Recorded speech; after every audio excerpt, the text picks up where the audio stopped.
कल्पना कीजिए कि सिर्फ 24 घंटे तक भोजन न करना आपके शरीर के अंदर एक ऐसी प्रक्रिया शुरू कर सकता है जो आपके शरीर को अंदर से साफ करना शुरू कर दे।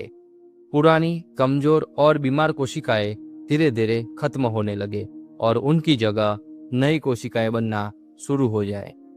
सुनने में यह किसी साइंस फिक्शन मूवी जैसा लगता है, लेकिन मॉडर्न साइंस अब कह रही है कि यह सच हो सकता है। क्या उपवास सिर्फ एक धार्मिक परंपरा है या फिर इसके पीछे छिपा है मानव शरीर का ऐसा रहस्य जिसे मॉडर्न साइंस अब समझना शुरू कर रही है? और सबसे बड़ा सवाल, क्या फास्टिंग हमारे शरीर के डीएनए रिपेयर सिस्टम को एक्टिवेट कर सकता है?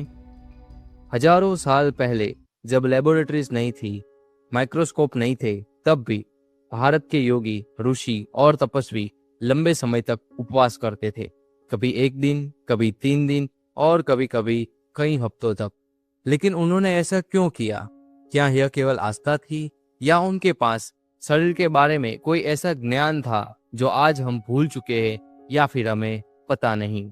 अगर आप दुनिया की सभ्यताओं को देखें तो एक अजीब समानता दिखाई देती है। भारत में एकादशी का उपवास, इस्लाम में रमजान का रोजा, क्रिश्चियन परंपरा में लेंट फास्टिंग और बौद्ध साधना में भोजन सीमित करना। लगभग हर संस्कृति में फास्टिंग मौजूद है। क्या यह सिर्फ संयोग है या फिर मानव शरीर के बारे में प्राचीन सभ्यताओं को कुछ ऐसा पता था जो मॉडर्न साइंस अब खोज रही है? जब साइंटिस्ट ने फास्टिंग पर रिसर्च शुरू की तो उन्हें शरीर के अंदर एक इनक्रेडिबल प्रोसेस मिला जिसे कहा जाता है ऑटोफेगी। ऑटोफेगी का अर्थ है सेल्फ ईटिंग, लेकिन इसका मतलब डरावना नहीं है। असल में यह शरीर का नेचुरल रिसाइकलिंग सिस्टम है। अगर हम लगातार खाते रहते हैं तो शरीर सिर्फ डाइजेशन में व्यस्त रहता है, लेकिन जब हम कुछ समय तक भोजन नहीं करते तब शरीर एक नए मोड में चला जाता है और वहीं से शुरू होती है डीप सेल्यूलर क्लीनिंग। 2016 में जापान के वैज्ञानिक योशिनोरी ओसुमी ने ऑटोफेगी पर महत्वपूर्ण रिसर्च की। उनकी डिस्कवरी ने यह साबित किया कि फास्टिंग के दौरान शरीर वास्तव में डैमेज सेल्यूलर कंपोनेंट्स को डिस्ट्रॉय करता है और उन्हें रिसाइकल कर देता है। इस डिस्कवरी के लिए उन्हें मिला नोबेल प्राइज इन फिजियोलॉजी और मेडिसिन, और उसी मोमेंट से फास्टिंग साइंस की दुनिया में एक गंभीर रिसर्च टॉपिक बन गया। अब आते हैं सबसे बड़ा सवाल, क्या फास्टिंग यानी कि उपवास हमारे डीएनए को हील कर सकता है? सीधा जवाब है पूरी तरह नहीं, लेकिन फास्टिंग शरीर के अंदर ऐसे जेनिस और एंजाइम्स को एक्टिवेट कर सकता है जो डीएनए रिपेयर सिस्टम को सपोर्ट करते हैं। और यही कारण है कि कई रिसर्च यह दिखाती है कि फास्टिंग इन्फ्लेमेशन कम कर सकता है, मेटाबॉलिज्म सुधार सकता है और एगिंग प्रोसेस को धीमा कर सकता है।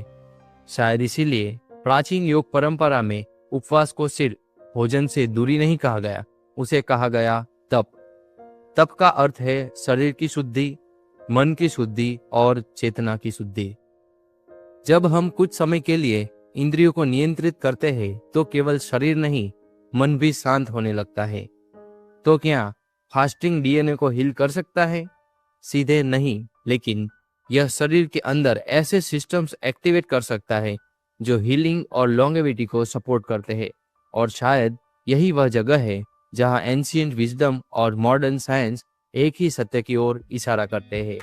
अगर आपको ऐसी वीडियोस पसंद है जहां साइंस और स्पिरिचुअलिटी मिलती है तो अभी इस वीडियो को लाइक करें, तपस्वी स्टूडियो को सब्सक्राइब करें और इस वीडियो को शेयर जरूर करें। और अगर आप हमें फेसबुक पर देख रहे हैं तो हमें फॉलो करना बिल्कुल ना भूलें।